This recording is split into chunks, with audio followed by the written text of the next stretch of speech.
احادیث اور قرآن مجید کی آیات کے مطالعے سے جو چیزیں سامنے آتی ہیں، اور خاص طور پر اللہ کے رسول نے جو سماج تشکیل دیا تھا، اس سماج کا مطالعہ کرنے سے جو چیزیں سامنے آتی ہیں کہ پہلی خصوصیت جو سماج کے اندر موجود تھی وہ کردار کی تھی۔ کردار کی بلندی یہ سب سے بڑی اور سب سے اہم ضرورت ہے جس کی وجہ سے ایک انسان دوسروں کے لیے کارآمد ہو سکتا ہے۔ سیرت، شخصیت، ہر اعتبار سے انسان دوسروں سے نمایاں ہو۔ سچائی، امانت داری یہ اس انسان کی نمایاں صفت ہو۔ وہ انصاف کا علم بردار ہو۔ اس کے قول اور عمل میں یکسانیت پائی جاتی ہو۔ بسم اللہ الرحمن الرحیم۔ الحمد للہ رب العالمین، والصلاة والسلام علی سید الانبیاء والمرسلین وعلی آلہ وصحبہ اجمعین، اما بعد۔ قال اللہ تبارک وتعالی فی القرآن المجید: اعوذ باللہ من الشیطان الرجیم، بسم اللہ الرحمن الرحیم۔ انزل من السماء ماء فسالت اودیۃ بقدرها فاحتمل السیل زبدا رابیا ومما يوقدون عليه في النار ابتغاء حلیة او متاع زبد مثله كذلك يضرب الله الحق والباطل فأما الزبد فيذهب جفاء وأما ما ينفع الناس فيمكث في الأرض كذلك يضرب الله الأمثال۔ محترم سامعین، ہندوستانی مسلمان ایک مثالی اور آئیڈیل شہری کی حیثیت سے برادران وطن کے سامنے اپنے آپ کو کیسے پیش کریں اور زندگی کے تمام شعبوں میں مثالی کردار کی حامل شخصیت کی حیثیت سے کس طرح ہم لوگوں کی رہنمائی کا فریضہ انجام دیں، یہ گفتگو کا ایک اہم موضوع ہے۔ امت مسلمہ کی جو حیثیت اللہ تبارک و تعالیٰ نے قرآن مجید میں متعین فرمائی ہے وہ خیر امت کی ہے۔ اس لیے اس امت سے یہ فطری تقاضا ہے، فطرت کا تقاضا ہے کہ یہ امت زندگی کے تمام شعبوں میں اپنے آپ کو سب سے اچھا بنا کر پیش کرے، اپنی ذات میں، اپنے گھر خاندان میں، اپنے سماج میں، پھر پورے معاشرے اور پوری سوسائٹی میں اس کی حیثیت مثالی ہو۔ خیر امت کے ساتھ جو اللہ تعالیٰ نے اس امت کی ایک صفت بتائی ہے وہ اخرجت للناس کی ہے، کہ یہ امت دوسروں کی بھلائی کے لیے برپا کی گئی ہے۔ ایک انسان وہ ہوتا ہے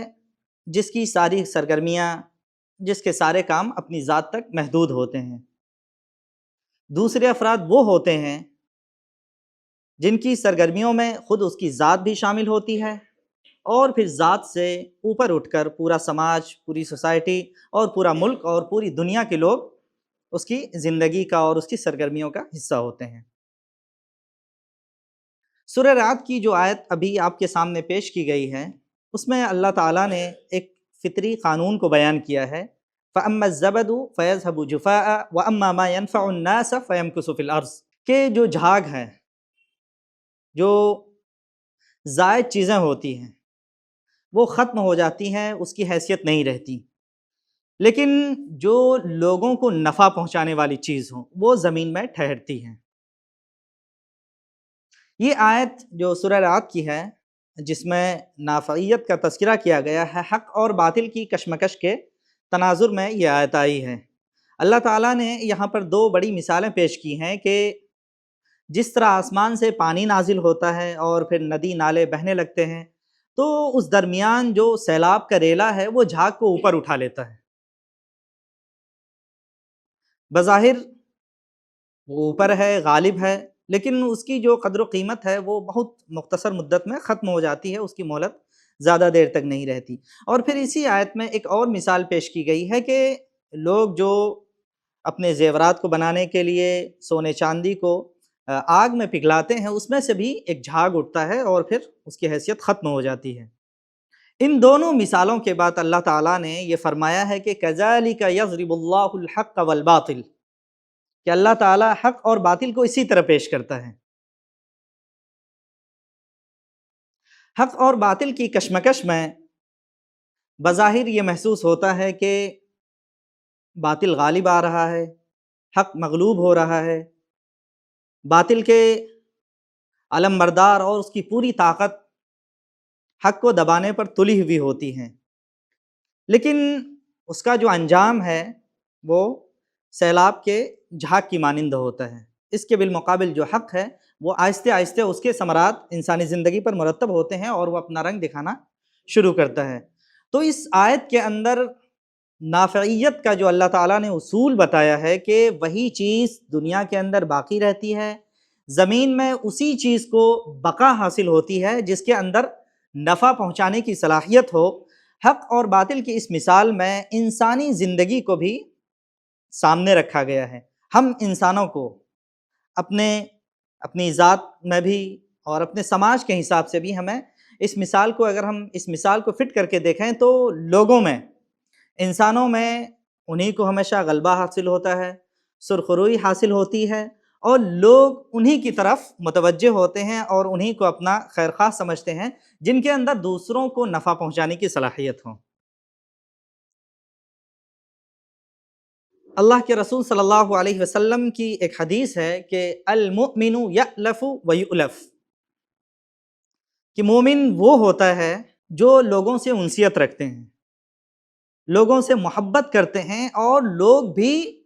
اس سے انسیت رکھتے ہیں۔ اور پھر آپ نے فرمایا وَلَا خَيْرَ فِي مَنْ لَا يَأْلَفُ وَلَا يُؤْلَفُ، کہ جو شخص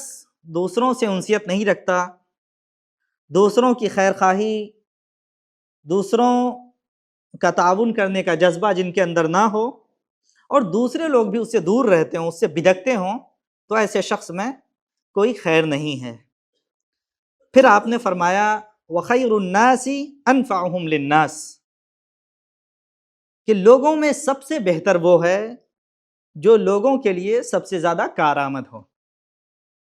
یہ اللہ کے رسول صلی اللہ علیہ وسلم کی حدیث ہے۔ اس حدیث کے اندر پورے معاشرے میں مذہب، ملت کی تفریق کیے بغیر خیر کو پھیلانے، خیر کی فضا قائم کرنے اور عدل و انصاف کو قائم کرنے کی ترغیب ملتی ہے۔ اللہ کے رسول صلی اللہ علیہ وسلم نے جو معاشرہ قائم کیا، آپ نے جس سماج کی تشکیل دی، اس سماج کی بنیادی خصوصیت یہ تھی کہ وہ دوسروں کے لیے فائدہ مند تھے۔ آپ نے جو سماج قائم کیا تھا وہ ہمدرد سماج تھا، اس میں دوسروں کی خیرخواہی، مظلوموں کے ساتھ ہمدردی اور ظالموں کے خلاف سر بکف ہونے کا جذبہ موجود تھا۔ وہی سماج قیامت تک مطلوب ہے کہ مسلم سوسائٹی میں ہر وقت ایسے افراد موجود ہوں جو زندگی کے تمام میدانوں میں قیادت کی صلاحیت رکھتے ہوں، ان کے اندر دوسروں کو نفع پہنچانے کی صلاحیت موجود ہو۔ یہ ایک فطری بات ہے کہ انسان ہمیشہ اسی کو قبول کرتا ہے جس سے اس کو کچھ پانے کی امید ہوتی ہے۔ اگر ہمیں یہ معلوم ہو کہ کوئی شخص ہمارے لیے نفع بخش نہیں ہے، اس کا ساتھ رہنا، اس کے ساتھ اٹھنا بیٹھنا، اس کی نشستوں میں شریک ہونا ہمارے لیے کسی طرح بھی دینی یا دنیاوی اعتبار سے کسی بھی طرح کارآمد نہیں ہے، تو پھر اس انسان کی حیثیت ختم ہو جاتی ہے، ہمارے نزدیک اس کی کوئی وقت نہیں رہتی۔ تو ہماری زندگی میں یہ نافعیت کی، دوسروں کو فائدہ پہنچانے کی صلاحیت کیسے پیدا ہو اور اس کے لیے کیا مطلوبہ صفات ہیں، قرآن و حدیث میں اس سلسلے میں جگہ جگہ رہنمائی موجود ہیں۔ احادیث اور قرآن مجید کی آیات کے مطالعے سے جو چیزیں سامنے آتی ہیں، اور خاص طور پر اللہ کے رسول نے جو سماج تشکیل دیا تھا، اس سماج کا مطالعہ کرنے سے جو چیزیں سامنے آتی ہیں کہ پہلی خصوصیت جو اس سماج کے اندر موجود تھی وہ کردار کی تھی۔ کردار کی بلندی یہ سب سے بڑی اور سب سے اہم ضرورت ہے جس کی وجہ سے ایک انسان دوسروں کے لیے کارآمد ہو سکتا ہے۔ سیرت، شخصیت، ہر اعتبار سے انسان دوسروں سے نمایاں ہو۔ سچائی، امانت داری، یہ اس انسان کی نمایاں صفت ہو۔ وہ انصاف کا علم بردار ہو۔ اس کے قول اور عمل میں یکسانیت پائی جاتی ہو۔ ایسا نہ ہو کہ وہ اپنی زبان سے جو کہتا ہو اس کی زندگی خود اس عمل سے خالی ہو۔ یا ایھا الذین آمنوا لم تقولون ما لا تفعلون، وہ اس آیت کے تقاضوں کو پورا کرنے والا ہو کہ اس کے قول اور عمل میں، اس کے زندگی کے کسی بھی گوشے میں تضاد نہ پایا جاتا ہو۔ اور پھر سب سے بڑی چیز یہ کہ کردار میں انسان اپنے مذہب پر، اپنے دین پر مکمل طور پر عمل پیرا ہو۔ یہ کردار کی سب سے بڑی خوبی ہوتی ہے کہ انسان جس مذہب سے وابستگی کا دعویٰ کر رہا ہے اس پر وہ مکمل طور پر عمل پیرا ہو۔ یہ پہلی اور بنیادی خصوصیت ہے نفع بخش انسان بننے کی۔ دوسری چیز کہ اس کے اندر سماج کو نفع پہنچانے کی صلاحیت بھی موجود ہو، صرف وہ نیک انسان نہ ہو بلکہ صلاح کے ساتھ اس کے اندر صلاحیت بھی پائی جائے۔ صلاح اور صلاحیت دو الگ الگ چیزیں ہوتی ہیں۔ صلاح کا تعلق انسان کی اپنی ذات سے ہوتا ہے، جبکہ صلاحیت جو وہ دوسروں تک پہنچا سکتا ہے وہ چیز ہے۔ دنیا ہمیشہ صلاحیت کے سامنے جھکتی ہے۔ اگر سماج کسی شخص کو یا مخصوص افراد کو دھتکارتا ہے، اس کو اپنی نظر سے گراتا ہے، تو کہیں نہ کہیں یہ پہلو موجود ہوتا ہے کہ اس بندے کے اندر، اس شخص کے اندر یا ان افراد کے اندر سماج کو کچھ دینے کی صلاحیت مفقود ہو چکی ہے، تبھی سماج اس سے صرف نظر کر رہا ہے۔ مسلمانوں کی جو حیثیت اللہ تعالیٰ نے متعین کی ہے وہ دوسروں کے مسائل کا حل پیش کرنے والے شخص کی طرح ہے۔ کئی مرتبہ ایسا محسوس ہوتا ہے کہ ہم اپنے سماج کے لیے مسئلہ بن کے کھڑے ہوتے ہیں، سماج کو مصیبت میں ڈالتے ہیں۔ اس کے بجائے جو امت مسلمہ کی حیثیت متعین کی گئی ہے کہ وہ سماج کو کچھ دینے والا ہو، اس کے مسائل کو حل کرنے والا ہو، نہ کہ سماج کے لیے مسئلہ بن کے کھڑا ہو۔ تو یہ دوسری خصوصیت یہ بھی نفع بخش انسان بننے کے لیے ضروری ہے۔ تیسری چیز صلاح اور صلاحیت کے ساتھ یہ ہے کہ صلاحیت تو موجود ہے لیکن دوسروں کو فائدہ پہنچانے کا جذبہ نہیں ہے، پھر اس سے انسان کارگر نہیں ہو سکتا۔ دوسروں کے ساتھ ہمدردی، اس کو فائدہ پہنچانے کا جذبہ، دوسروں کی کامیابی کے لیے انتھک جدوجہد، یہ بھی ہم تمام انسانوں سے، خاص طور پہ امت مسلمہ سے مطلوب ہے۔ اس سلسلے میں اللہ کے رسول کی زندگی میں کئی ساری مثالیں ملتی ہیں۔ وہ جو شروع میں اللہ کے رسول کا واقعہ ہے کہ آپ نے کوہ صفا پہ چڑھ کر لوگوں کو ندا لگائی اور تمام لوگ جمع ہوئے، اس سلسلے میں جو روایت میں الفاظ ہے کہ میں جہنم کی بھڑکتی ہوئی آگ کو دیکھ رہا ہوں اور تمہاری کمر پکڑ کر میں تمہیں اس آگ سے بچانے کی کوشش کر رہا ہوں، لیکن تم ہو کہ آگ میں گرے جا رہے ہو۔ یہ جو اللہ کے رسول صلی اللہ علیہ وسلم کا جذبہ تھا کہ لوگوں کو ان کی کمر پکڑ کر آگ سے بچایا جائے، یہ جذبہ بہت ہی ضروری ہے۔ اس کے بغیر کسی بھی میدان میں کامیابی ممکن نہیں ہے۔ خاص طور پر دعوت کے میدان میں جس امت کو بحیثیت داعی امت کے برپا کیا گیا ہو، اس امت کے اندر یہ جذبہ موجود نہیں ہے کہ دوسروں کو ان کی کمر پکڑ کر ہم جہنم کی آگ سے بچائیں، تو پھر ہم دوسروں کے لیے نفع بخش نہیں ہو سکتے ہیں۔ چوتھی اور سب سے اہم چیز کہ سماج میں ہمارا کنٹریبیوشن کیا ہے، سماجی حصہ داری کیا ہے ہماری، اس کا جائزہ لینا نہایت ہی ضروری ہے۔ عام طور پر ہم پورے ملک اور ملت کی بات کرتے ہیں، لیکن اور پھر ملک ملت کو سامنے رکھ کر اپنے لیے لائحہ عمل تیار کرتے ہیں اور اس کے لیے کوششیں بھی کرتے ہیں۔ اس سلسلے میں جو سرویز ہیں کہ جو لوگ پوری امت کو اور پوری دنیا کے مسائل کو سامنے رکھ کر اس کے لیے کوششیں کرتے ہیں، اور پھر کچھ افراد ایسے ہوتے ہیں جو مقامی سطح پر چند افراد کو ٹارگٹ کرتے ہیں، مخصوص سماج کو اپنا ہدف بناتے ہیں اور اس سماج کے تئیں وہ فکر مند ہوتے ہیں، اس سماج کے مسائل کو حل کرنے کی کوشش کرتے ہیں، تو دونوں کے نتائج میں بہت زیادہ فرق محسوس کیا گیا ہے۔ پہلا وہ گروہ جو کامن مسائل کو سامنے رکھتا ہے اور اس کے لیے کوششیں کرتا ہے، وہ بھی مطلوب ہے، لیکن جو نتائج مرتب ہو سکتے ہیں اس کے وہ نتائج نہیں دکھتے ہیں، اس لیے کہ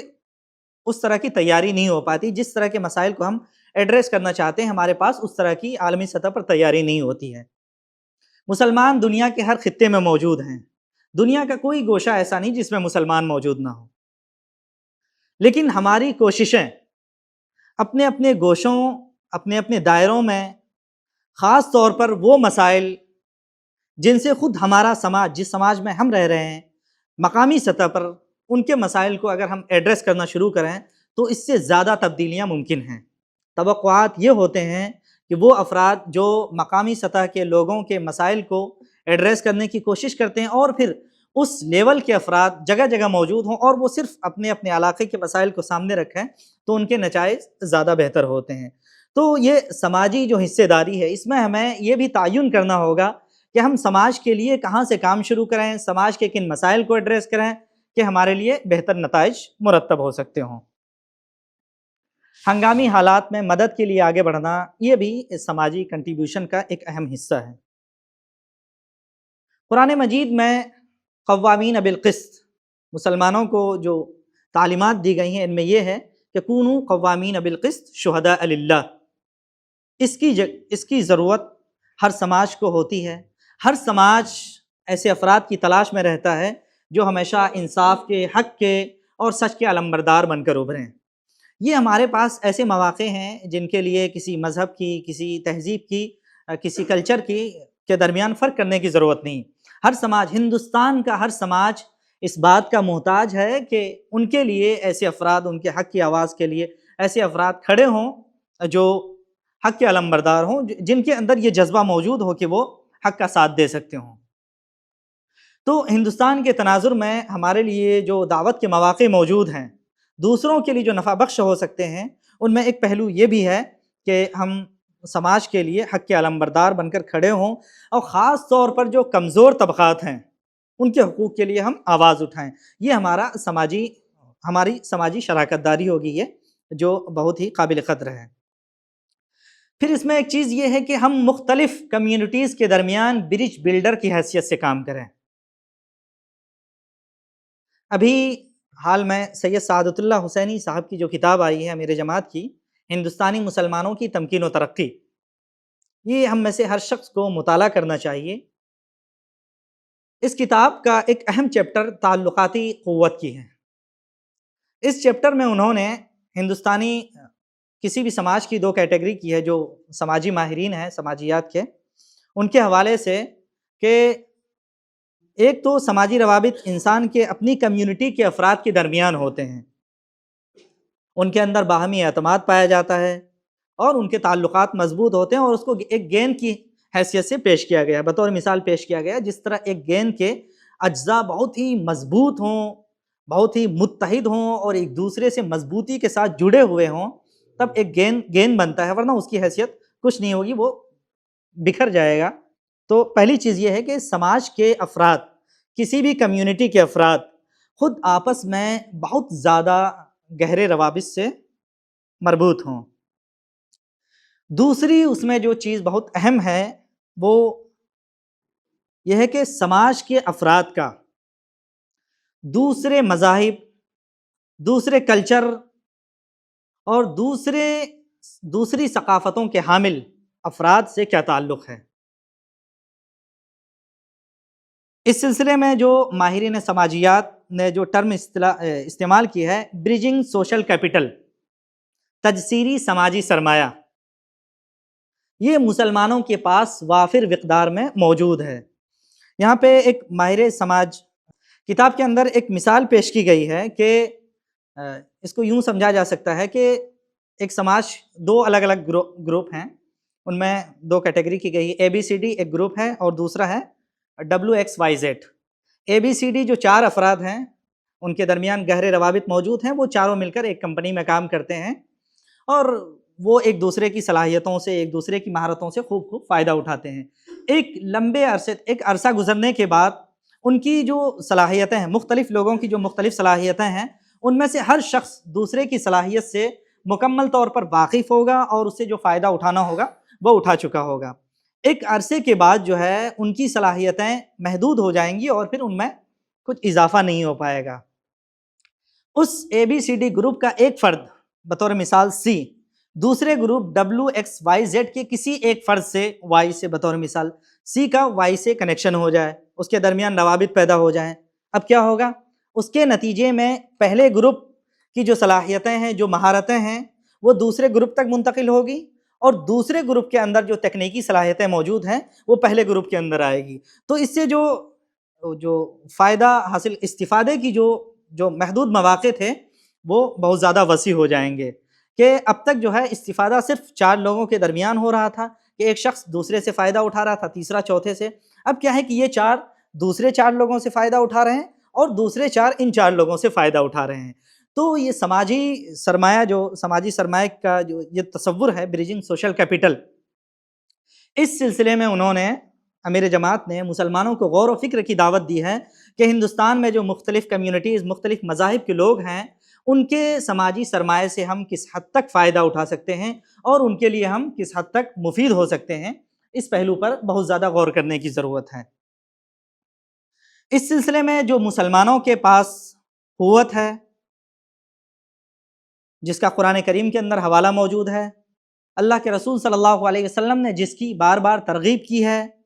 ایک تو یہ ہے کہ امت مسلمہ کے پاس جو دعوتی مشن ہے، جو اللہ تعالیٰ نے اس امت کو آفاقی شریعت سے نوازا ہے، ایک ایسی شریعت جس کے اندر قیامت تک کے لوگوں کے لیے بھلائی مضمر ہے، بھلائی مخفی ہے، اس شریعت کا پیغام ہم دوسروں تک پہنچا سکتے ہیں۔ یہ ہمارے پاس سب سے بڑا سرمایہ ہے جو ہم دوسروں تک منتقل کر سکتے ہیں۔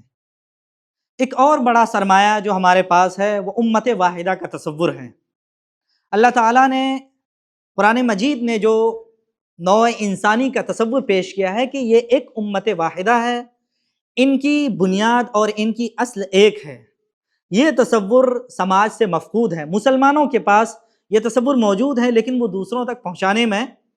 جس حد تک ان کی کوششیں ہونی چاہیے، وہ کوششیں ہم سے مفقود ہوتی جا رہی ہیں۔ تو اس سلسلے میں ہمیں غور کرنا چاہیے۔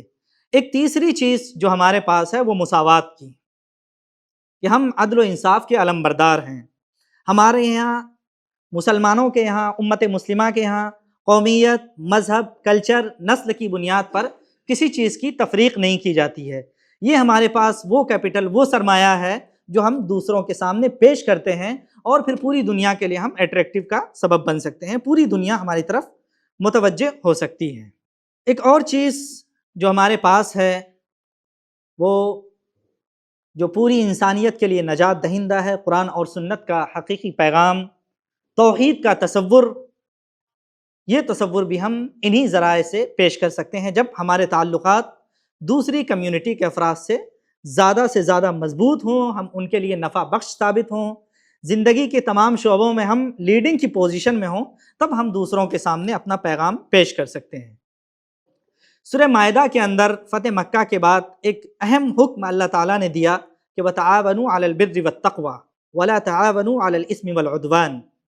کہ بر اور تقوی کے کاموں میں دوسرے کا تعاون کرو۔ تمام مفسرین نے یہ بات لکھی ہے کہ تعاون کا یہ حکم صرف مسلمانوں تک محدود نہیں ہے، بلکہ یہ تمام انسانوں تک اس کا دائرہ وسیع ہے۔ بر کا جو لفظ اس آیت کے اندر اللہ تعالیٰ نے ارشاد فرمایا ہے، اس پر محققین نے لمبی چوڑی بحثیں کی ہیں کہ بر ہر وہ کام جس سے نوع انسانی کے مفادات وابستہ ہوں وہ بر ہے۔ فعل الخیرات، ہر طرح کا بھلائی کا کوئی بھی کام ہو وہ بر کے اندر آتا ہے۔ اس میں انسانوں کے ساتھ، دوسرے انسانوں کے ساتھ تعاون کرنا یہ قرآنی حکم ہے۔ اس لیے اگر ہم اس سلسلے میں کسی طرح کی کوئی کوتاہی کر رہے ہیں تو اس پر ہمیں غور کرنا چاہیے کہ دوسروں کے ساتھ تعاون کیے بغیر ہم قرآن کے مطالبات کو پورا نہیں کر سکتے ہیں۔ دوسروں کے ساتھ تعاون اگر نہ کیا جائے تو پھر اللہ تعالیٰ نے امت مسلمہ کو جس حیثیت سے برپا کیا ہے اور جو مشن، جو مقصد اس امت کی زندگی کے ساتھ وابستہ ہے، اس مقصد کی تکمیل ممکن نہیں ہے جب تک ہمارے اندر دوسروں کے ساتھ تعاون کا جذبہ پیدا نہ ہو۔ اور اسی وقت ہم دوسروں کے لیے نفع بخش بن سکتے ہیں جب سماج کے لوگوں کے اندر جا کر ہم ان کے مسائل کو حل کرنے کی کوشش کریں۔ عہد نبوی میں اس کی ایک مثال بہت زیادہ پیش کی جاتی ہے، سیرت کی کتابوں میں، ہمارے مطالعے میں یہ بات آتی ہے۔ وہ جو اللہ کے رسول کا مشہور واقعہ ہے کہ ایک مرتبہ آپ خانہ کعبہ کے اندر بیٹھے نماز پڑھ رہے تھے اور دوسری طرف قریش کی مجلس لگی ہوئی تھی، کفار قریش بیٹھے ہوئے تھے، اکابرین موجود تھے، گفتگو چل رہی تھی ان کی۔ ایک شخص آتا ہے ایک دم بالکل تھکا مارا اور اس کے چہرے پہ غربت کے آثار دکھ رہے ہیں، اور وہ لوگوں سے دہائی لگاتا ہے کہ ابو جہل نے میرا مال ہڑپ کر لیا ہے، مجھے وہ مال دلوا دو۔ لوگ ازراہ تفنن اللہ کے رسول کا مذاق اڑاتے ہوئے آپ کی طرف اشارہ کرتے ہیں کہ یہ شخص بیٹھا ہے، ان کے پاس جاؤ اور ان سے کہو یہ تمہارا معاملہ حل کروائیں گے، یہ تمہاری مدد کریں گے۔ وہ اللہ کے رسول کا مذاق اڑانا چاہ رہے تھے کہ یہ ممکن ہی نہیں کہ ابو جہل جیسے باروب شخص سے، ابو جہل جیسے انسان سے کوئی اس کا حق دلوا دے، یہ ممکن نہیں ہے۔ اور خاص طور پر جب محمد نے ایک نئے دین کا اعلان کر دیا ہے اور ابو جہل ہر وقت اس کی مخالفت میں لگا ہوا ہے تو یہ ممکن ہی نہیں ہے۔ اللہ کے رسول کی توہین کرنا چاہ رہے تھے، لیکن جیسے ہی وہ شخص آپ کے پاس جاتا ہے اور اپنا معاملہ بیان کرتا ہے، اللہ کے رسول صلی اللہ علیہ وسلم فوراً اٹھ کھڑے ہوتے ہیں اور ابو جہل کے دروازے پر دستک دیتے ہیں۔ ابو جہل جیسے ہی اللہ کے رسول کو اپنے سامنے کھڑا دیکھتا ہے اور آپ اپنا مدعا بیان کرتے ہیں کہ اس شخص کا حق دو، فوراً اپنے گھر کی طرف جاتا ہے، الٹے پاؤں واپس ہوتا ہے اور اس کا مال لا کر واپس کر دیتا ہے۔ اور پھر وہ دوڑتے ہوئے قریش کی مجلس میں آتا ہے اور لوگوں کو ڈانٹ ڈپٹ لگاتا ہے کہ تم نے کس کو میرے گھر پہ بھیج دیا؟ بخدا جب محمد کو میں نے دیکھا تو میرے پیروں میں جو ہے لرزہ طاری ہو گیا، ایسا لگا کہ کوئی مضبوط طاقت، مضبوط قوت مجھے دبوچ رہی ہے۔ اس پر ایسا رعب طاری ہوا اللہ کے رسول صلی اللہ علیہ وسلم کو دیکھ کر۔ آپ جن حالات سے اس وقت جو دوچار تھے، جو پریشانیاں، جو مصائب اور جو مشکلات آپ کو گھیرے ہوئی تھی، جس ذہنی پریشانی میں آپ مبتلا تھے، ان تمام چیزوں کو ملحوظ رکھتے ہوئے مجلس نے اس شخص کو آپ کی طرف بھیجا تھا، یہ توقع رکھتے ہوئے کہ آپ ان کے مسئلے کو حل نہیں کریں گے، لیکن آپ فوراً کھڑے ہوئے اور آپ نے اس شخص کے مسئلے کا حل نکالا۔ یہ اللہ کے رسول صلی اللہ علیہ وسلم کا جو آئیڈیل ہے، یہ ایک مثالی مسلمان ہمیں بنا سکتا ہے کہ ہمارے حالات کیسے بھی ہوں، ہم ہر وقت اس پوزیشن میں ہوں کہ دوسروں کے، کمزور طبقات کے، غریبوں کے جو کچلے جا رہے ہیں ان کے مسائل کو حل کرنے کی پوزیشن میں ہوں۔ جب اللہ کے رسول صلی اللہ علیہ وسلم نے مکے سے ہجرت کی، اس کے بعد بھی آپ ایک لیڈر کی حیثیت سے کمیونٹی کے سامنے آئے، اور خاص طور پر مدینہ کے اندر جو اوس و خزرج کی لڑائیاں، قدیم لڑائیاں چل رہی تھی، ایک تو آپ نے ایمان کی بدولت، اخوت کی بدولت ان کا تو حل نکالا ہی، ساتھ میں جو دوسرے مذاہب کے لوگ تھے، یہود و نصارہ جو وہاں موجود تھے، خاص طور پر جو یہودیوں کا دبدبہ تھا، اللہ کے رسول نے میثاق کے ذریعے سے ان میں اور مسلمانوں کے درمیان بھی بہترین بھائی چارے کی مثال قائم کی۔ صلح حدیبیہ کی مثال، یہ بھی اللہ کے رسول صلی اللہ علیہ وسلم کی زندگی کا اہم نمونہ ہے کہ آپ نے کس حکمت عملی کے ساتھ مشرکین کے ان تمام شرائط کو مانا جو بظاہر اسلام کے خلاف جا رہا تھا، مسلمانوں کے خلاف جا رہا تھا، لیکن اللہ کے رسول صلی اللہ علیہ وسلم نے ان مواقع کو ملحوظ رکھا جو آئندہ ملنے والے تھے مسلمانوں کو، اپنی دعوت کو، اپنے پیغام کو اور مشن کو دوسروں تک پہنچانے کے لیے۔ اس طرح اللہ کے رسول صلی اللہ علیہ وسلم پوری دنیا کے لیے ایک مسیحا اور پوری دنیا کے نجات دہندہ کی حیثیت سے اللہ کے رسول صلی اللہ علیہ وسلم نے اپنی زندگی سے ڈھیر ساری مثالیں ہمارے سامنے پیش کی ہیں، جن کے ذریعے، جن کو اختیار کر کے ہم دوسروں کے لیے، اپنے سماج کے لیے، کمزور طبقات کے لیے نفع بخش انسان بن سکتے ہیں۔ اللہ رب العزت سے دعا ہے کہ اللہ تعالی ہم تمام مسلمانوں کے اندر خیر خواہی، دوسروں کے ساتھ ہمدردی،